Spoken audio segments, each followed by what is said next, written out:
Grab yourself a seat on there, you can be in front of your front end. Careful you didn't sit too fast back because you'll end up on the bonnet. Just have to make sure I will focus now. I will focus, Tonka.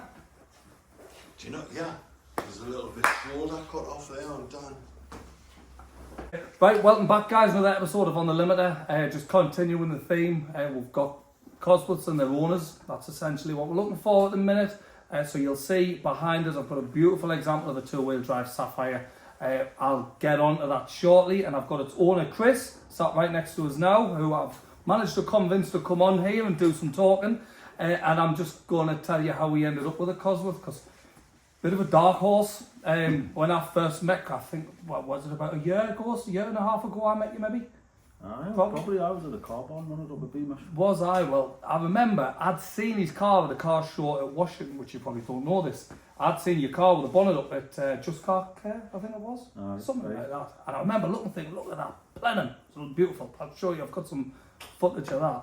And then we managed to get in touch through social media. You came out for a drive out with us, and when I first met Chris, I thought you were really sensible. I thought this is a polished, the cosy sort of guy. You know, I was getting the buffy vibe.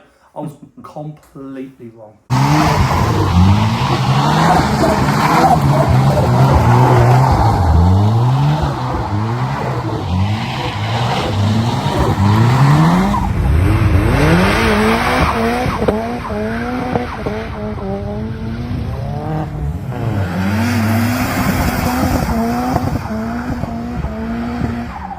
Man's a menace, right? But I've got some footage of that.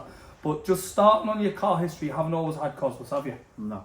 So you started out with a, did you say a Saxo? No, I've had a few before that. I had just nothing special. It was like I had a little 106 1.1 for my first car. Bought from Darrow's Hall off a little old wife. Burnt the clutch out. Stole it off for 100 quid. Perfect. Put a clutch in it. I think the clutch was like 60 quid, and that was my first car. Done this for like a year just to get that initial for the insurance. And then what did I go to after that? I can't remember what I had after that.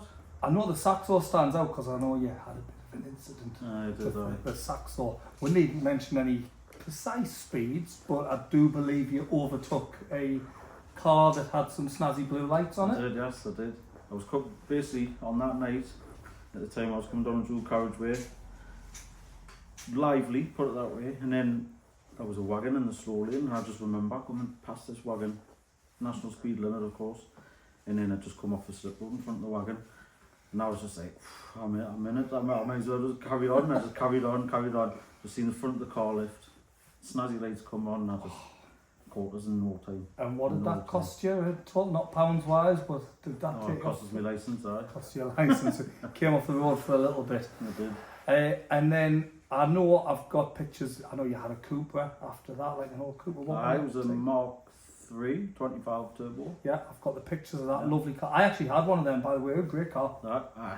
They were good, but didn't handle very well. No, they weren't handlers, but they were good. They were good fun. And then I've got, I don't know whether to say the worst Vauxhall Astra I've ever seen, because I've already commented on Adam Smith's Astra being the worst Mark III Astra I'd ever seen. Adam's over there. Hello, Adam. Hello. That's why I'm looking over there, as I said. But this was a bit wild. It was. There's a good story behind that though. That one. I'm all ears. Basically, you heard of these Benidorm and Bust challenges and stuff in Bust of Rome and all that, where people do the charity ones? Usher done one of them. I remember these, yeah. Right, well, basically what we're doing is we had a budget, I'm sure it was like £450 or something like that. So, everybody had this budget, get this car, and then, it wasn't a massive drive, we just drove the Wick. Anyway, so challenge set, blah. Went away, where did I get the car from again? Oh, bought this car from Gosforth off this old fella. You target the elderly, don't you? Aye. Anyway, so it was just a basic maroon 1.4 8 valve single point Astra.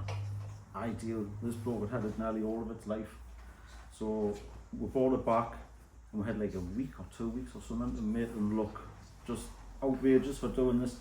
Outrageous is an understatement on this car. For doing this run basically. So everybody done this and then set off on the drive, done it.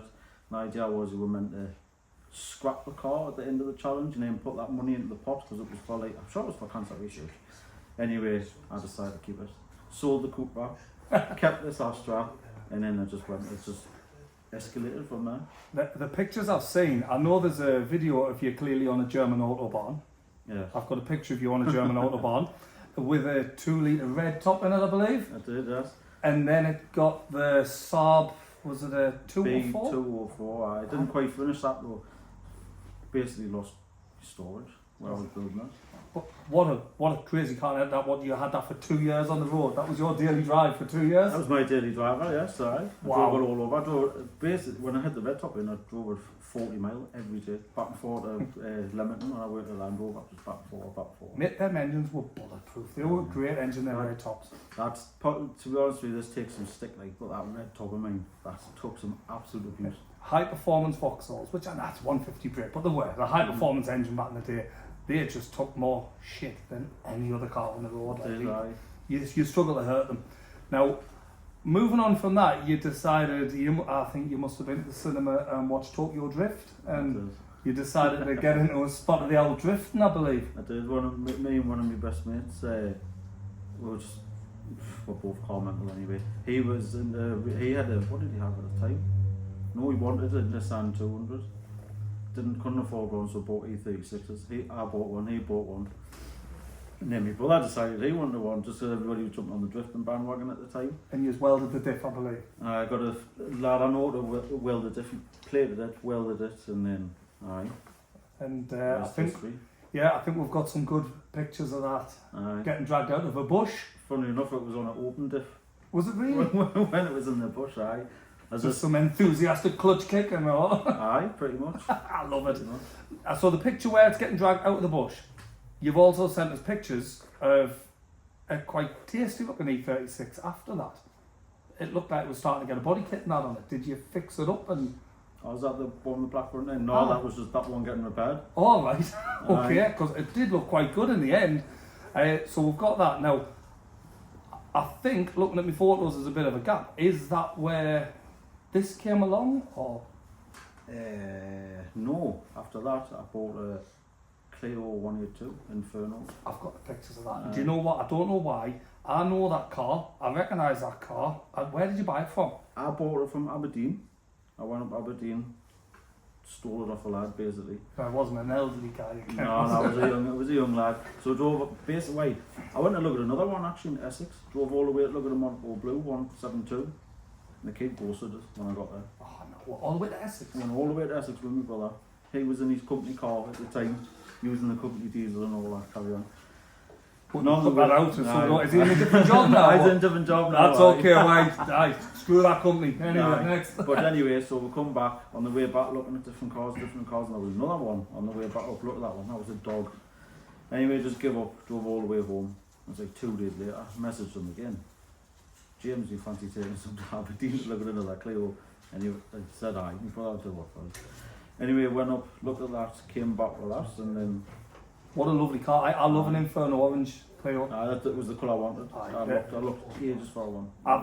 I've easily had 3 of them now. I love them. For me personally, an Inferno 182 is my favourite colour of the whole lot of them. I love them. You've probably seen it because the lad I sold it to used it for a bit. And then Usher bought it off him. That's why I know the car. Then Usher had it and Usher sold it. 100%. And the TSWs I got off Clarky. So did a lad in Washington buy that car by any chance? There's that after Usher. I think Usher sold it to a lad. I've got a photo of it actually.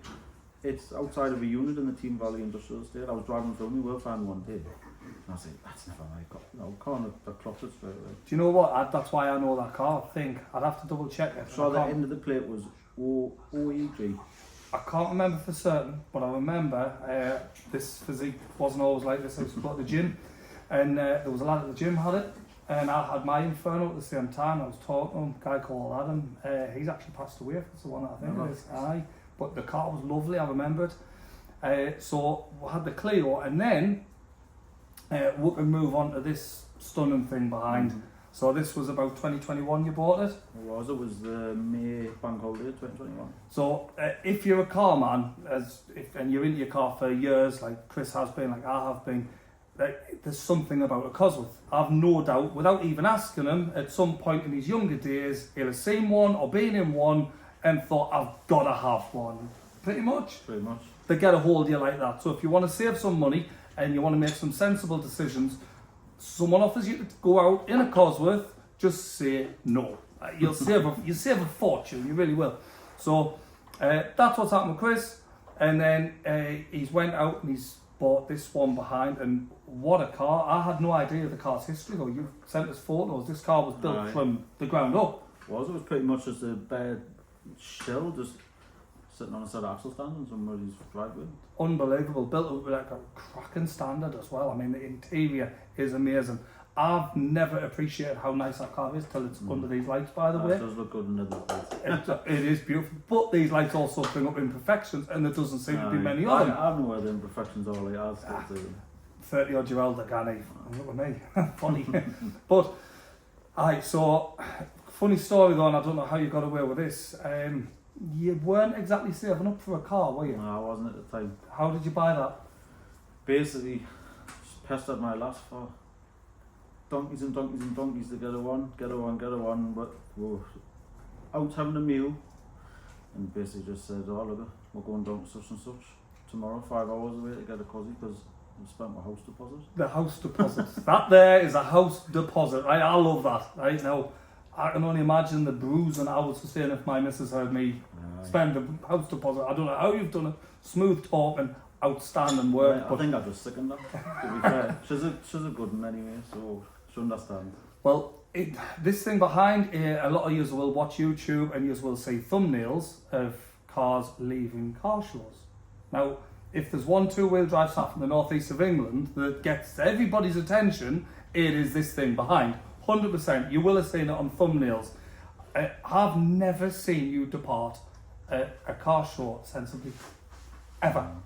Has to be done, doesn't it? The fans are there, the people are waving the cameras, and you just give in every single time. That's what we want to see. The two-wheel drive stuff, everybody wants to see that. Arse end out, don't they? Completely agree. You've got it down to a T. It goes out one way, it comes back the other way, as it do. Looks brilliant every time it goes up the road. I know there's video footage of it donuting. Can they go in? Aye, yeah, because that was on a closed road. Mexico.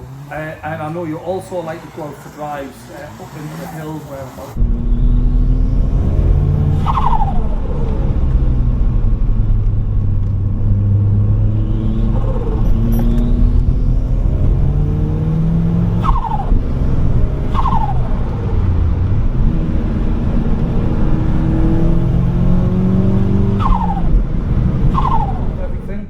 This thing, as minted as it is, and it is mint, it gets driven.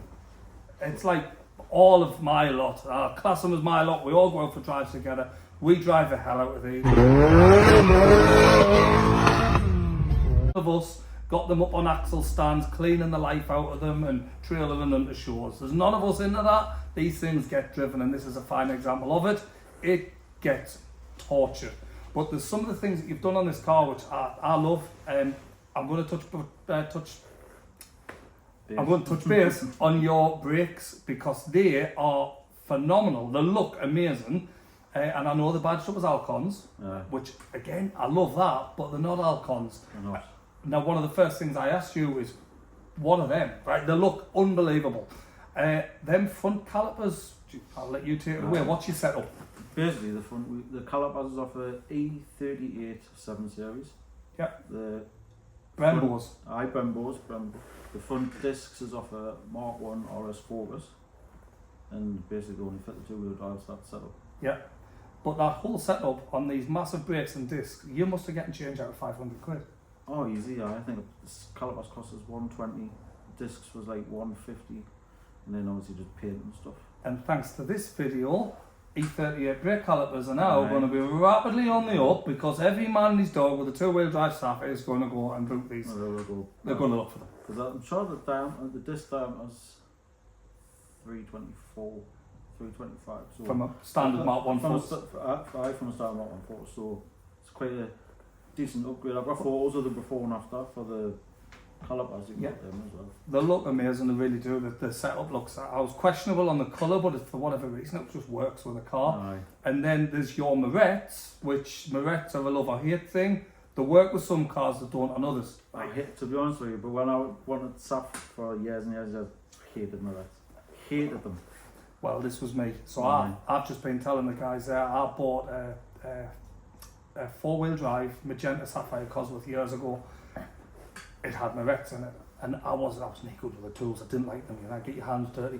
But I spent ages, I thought, I've got to get these Morettes. I just spent ages on them.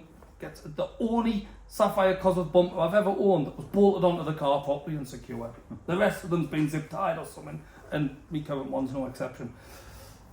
Gets the front bumper off, gets these Morettes out, I puts the standard ones in, I managed to source the proper wipers, gets everything put back in, puts it back together. I think I started like on a Tuesday morning, maybe sometime on Friday tea time I'd finished, right? It was horrible. Anyway, gets it all back together, it looked amazing, so I've probably got pictures of this after as well. Looked unreal. I sold the car. Sold it on to a guy in Peterlee. I left the Morettes in the boot. I said, they weren't worth now at the time anyway. And then, the lad I sold it to, I had another car. It might be a Subaru if I think back. It was a Subaru STI, bug-eye thing. Blob-eye. Oh. Anyway, he wanted the worst one. And he wanted to do a deal with us. And he said, oh, will you take this car back? And I said, no bother at all, I'm in. I'll do a deal. The bastard came back with the Morettes back in. Never. Oh, yeah, days of rolling around that floor. And it came back with the Morettes in. I couldn't believe it. I'd do it all again. But I'm not just saying it because you're there, but that thing really nails Morettes on the head. Like it looks unbelievable. I don't know how the hell they're so bright as well. Like my lights are like lighters. they're horrendous. It's just got some cheap Amazon HID bulbs with the ballasts built into them. They look mint, it really does. But power wise, we're running, I know exactly what you're running because you passed me on the rolling road thing. I got 355 at the time, yours done 361. 361,